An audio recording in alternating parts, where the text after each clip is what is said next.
I will now call the June 5th, 2017 meeting to order. Please stand, observe a moment of silence, and then join me in the Pledge of Allegiance. We have a scout with us from Troop 362, if you want to come on down front.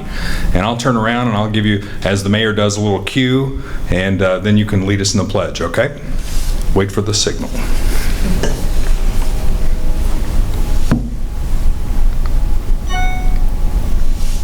I pledge allegiance to the flag.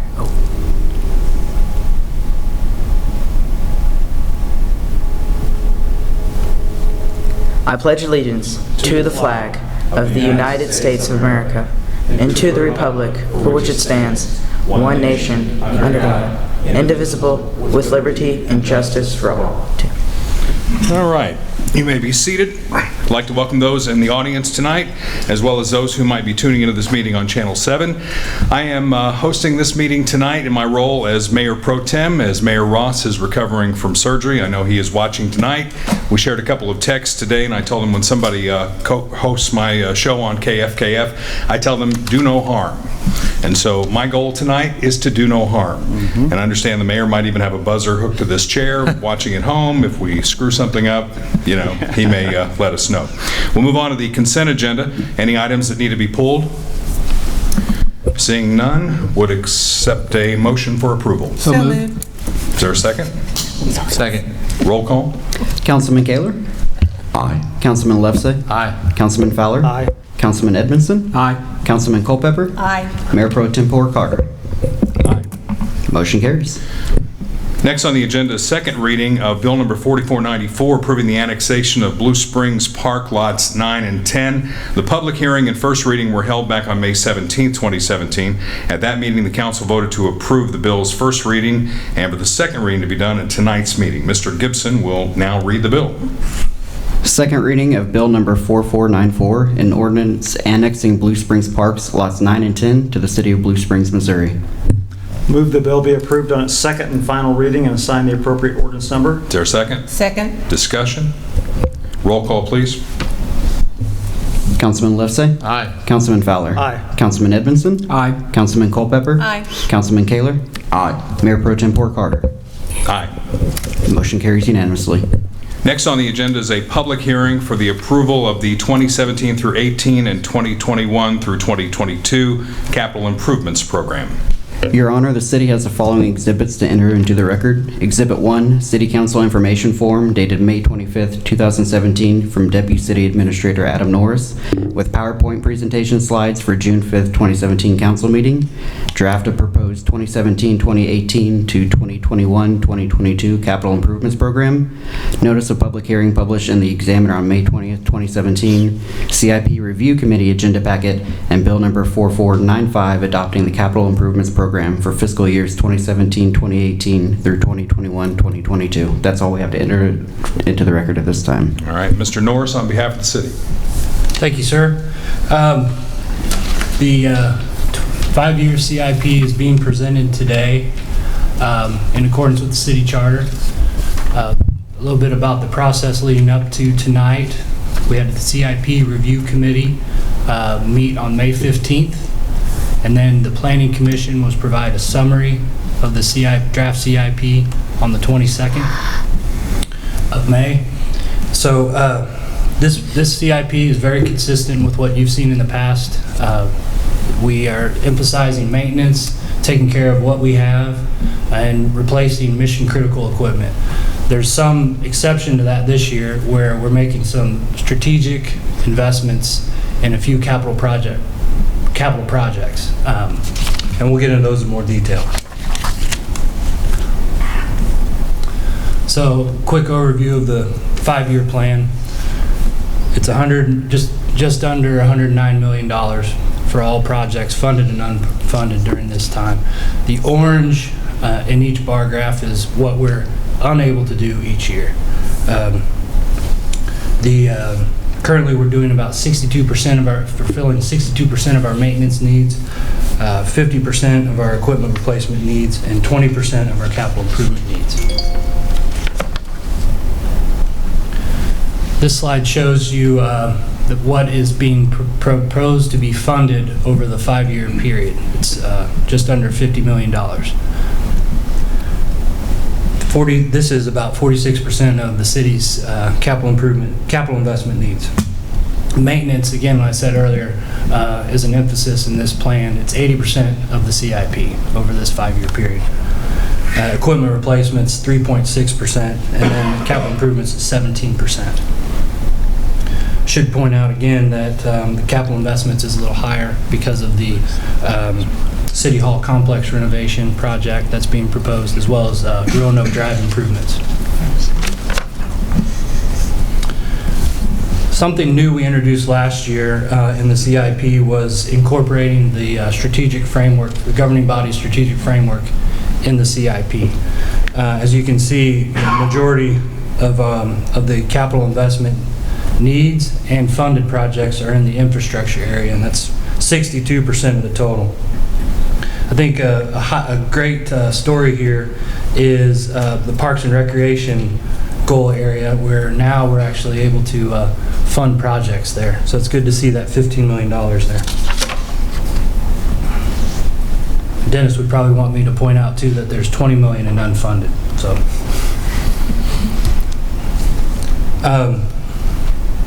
there are 5 projects over this plan period that have been removed from the unfunded list. There are 2 that have been deleted. We don't think they're no longer projects that are viable, and then 3 have been moved to the funded list. And I can go into more detail on any of these if you'd like, but I'm moving through this rather quickly here. So as with any CIP program or any budget process, there's a lot of competing interests, and there's priorities and challenges that are presented throughout any year that may shift things a little bit. So and this year is certainly one of those years.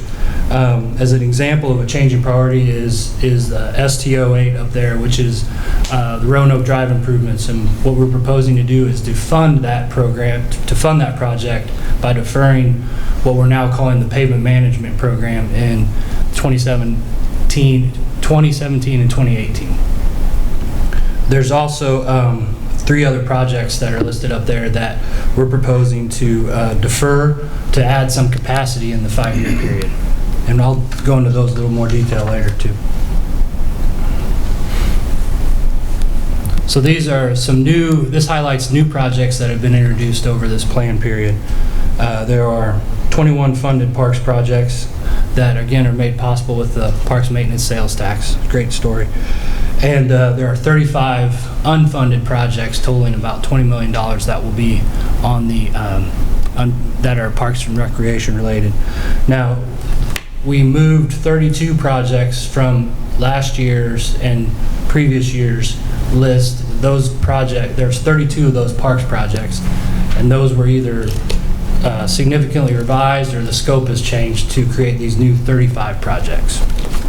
There's an exhibit in the CIP, draft CIP, I think it's exhibit, can't remember what, it's one of the exhibits in the draft CIP that outlines what those projects were though. Public safety software replacement, right now we're showing that as an unfunded project, but that we propose to evaluate that as the year goes on and discuss that with the Public Safety Citizens Advisory Board. For PS 07-18, we applied for a grant to help offset the cost of this project, but unfortunately we're not successful, and we'll continue to seek those kinds of funding opportunities to help fund this project. SNI 05-18, this is a project that generates about $40,000 a year in cost savings to the plant. It has about a 7-year payback on it, so we're proposing to fund that project. Some key changes in the 5-year plan here. Starts with the City Hall complex project. We're proposing to increase the budget by $2.1 million to bring it to just under $6.2 million. Following the consideration of the CIP, there's two contracts on the agenda for consideration. The first is an amendment with SFS Architecture. As you may recall, we had an agreement with SFS for design services. This amendment would accommodate the increase in the budget for construction as well as a change in the scope a little bit. And there's also an agreement with Turner Construction for pre-construction services and the general conditions of the construction manager at risk contract. Moving on, there are two projects that we're leveraging grant funds for. The first is ST43. This is a multi-phase project. This first phase would accomplish the northernmost section of this project. And then ST53 is a traffic signal at 7 Highway and South Avenue. And this signal is important due to the relocation of the closing of the downtown post office and the move to the retail operations off of 7 Highway and South Avenue. I'm sorry. And then, as you may recall, Stantec presented a report to this group last month. And what we're proposing to do is change what was previously called the street rehabilitation program and change it to the pavement management program. And starting not this year, but the following year, we're proposing enhanced funding for that program at $2.8 million. And then we would implement several new standards in the program, which would include moving to more of a proactive management program of our street network. We would select projects and the treatments for each street section based on a PQI and a PCI score. And then we would continue to reevaluate that and have our streets assessed about every 3 years to make sure that our program's accomplishing what we want it to do and our streets are doing what we think that they should be doing with the program. And then, of course, key changes is the Parks and Recreation projects due to the maintenance sales tax. So now we'll get into what we're doing what we're proposing to do next year in 17-18. This shows for 17-18 our budget is proposed to be $10.5 million. The maintenance programming is about 42%, the CIP programming is 55%, and the equipment replacement is 4%. And I'm going to go into each one of these different categories here now.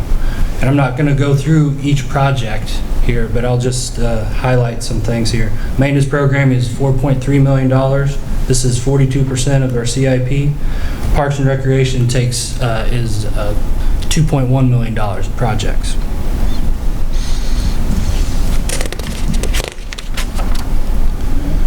Capital improvements account for $5.7 million and about 55% of the CIP.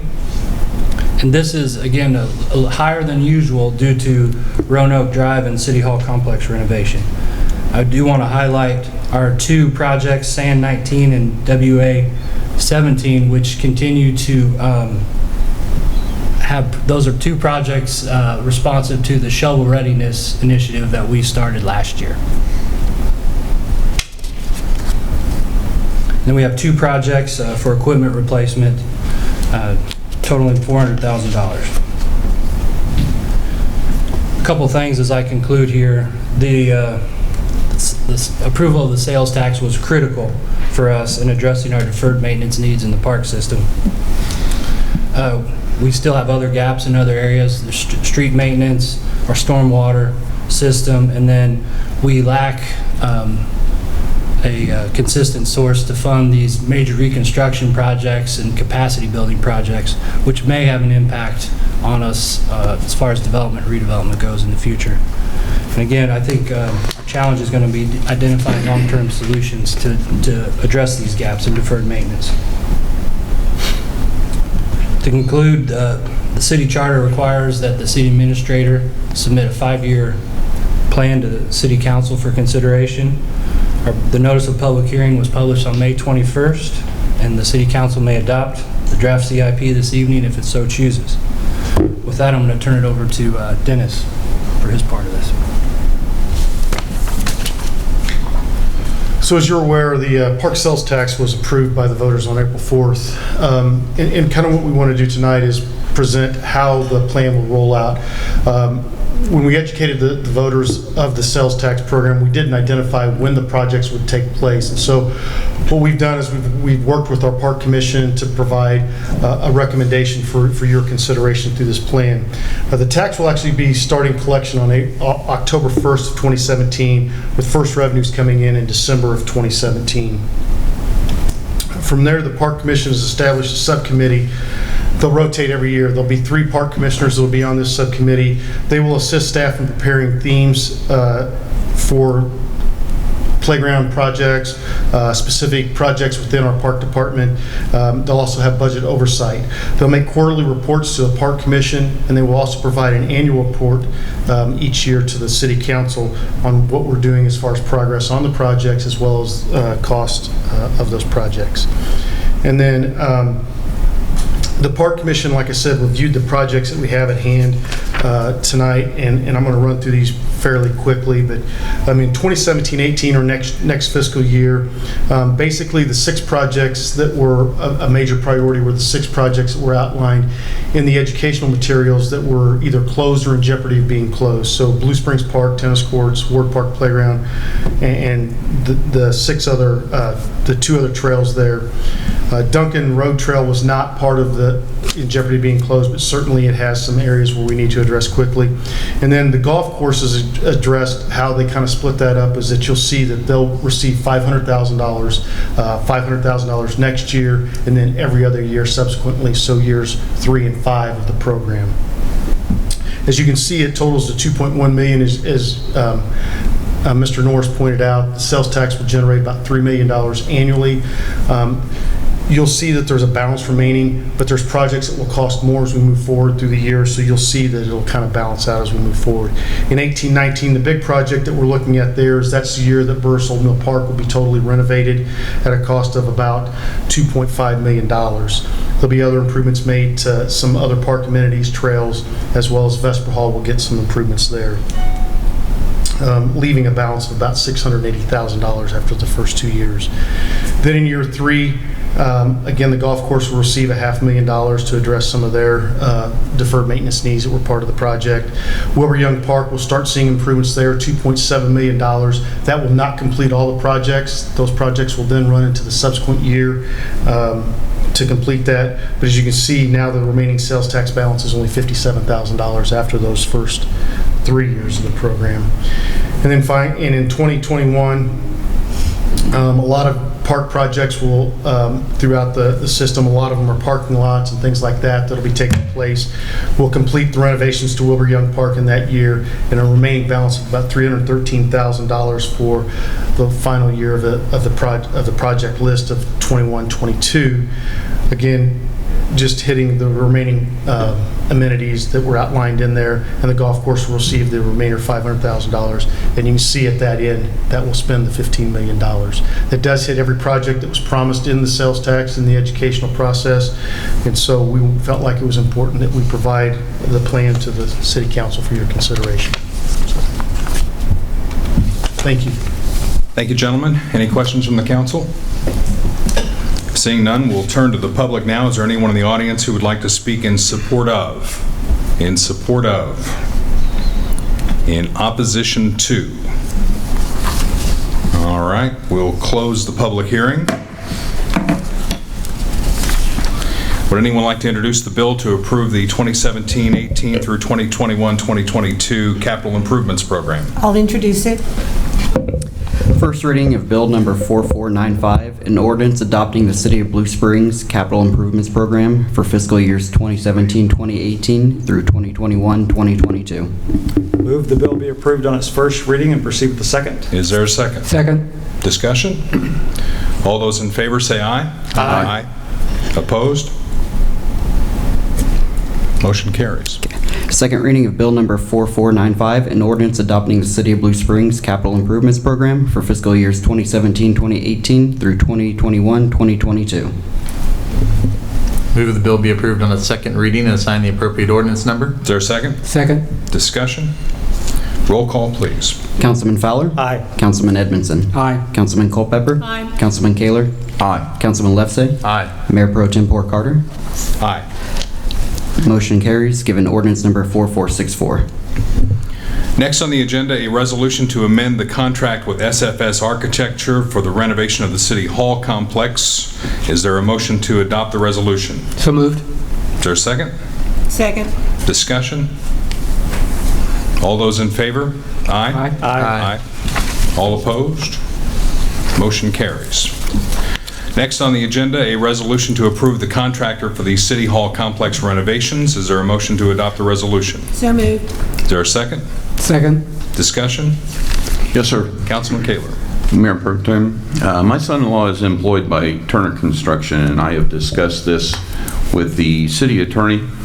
And although I do not technically have a conflict with interest, I think it'd be the best interests of the city that I abstain from voting. So noted. Any other discussion?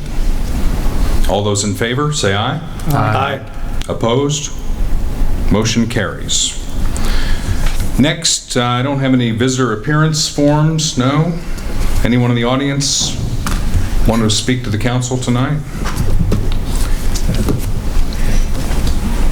Mr. Johnson. Your Honor, just very quickly, I want to appreciate the role of the Planning Commission and the members of the City Council who participated in the capital improvements program process. As you know, very excited with the parks revenue that we have and what we're going to be able to do and what that will mean to our community. So thank you for that, and also thank you for your support on the City Hall renovation project. We've been working on that for a long time, and with the action tonight approving these two contracts, you will see us now really ramp up and begin to work on that. So I just wanted to extend my appreciation and thanks. Very well. Mayoral announcements, I'll only make one tonight, and that's that everyone in the room is hoping that Mayor Ross gets back soon, and me in particular. Hurry back, sir. Now, in thoughts to ponder, I leave that to Mayor Ross. That is his ground entirely. We'll defer now to the city attorney for a motion to enter executive session. Your Honor, a motion that this public body go into closed session pursuant to Section 610.021, subparagraph 1, revised statutes of Missouri for the purpose of privileged communications between a governmental body or its representative and legal counsel, including litigation, and that any minutes, documents, and other records discussed or taken during the closed session remain closed, and that this body stand adjourned at the completion of such session. So moved. Is there a second? Second. Roll call, please. Councilman Edmondson? Aye. Councilman Culpepper? Aye. Councilman Kaler? Aye. Councilman Lefsey? Aye. Councilman Fowler? Aye. Mayor Pro Tempore Carter? Aye. Motion carries unanimously. All right.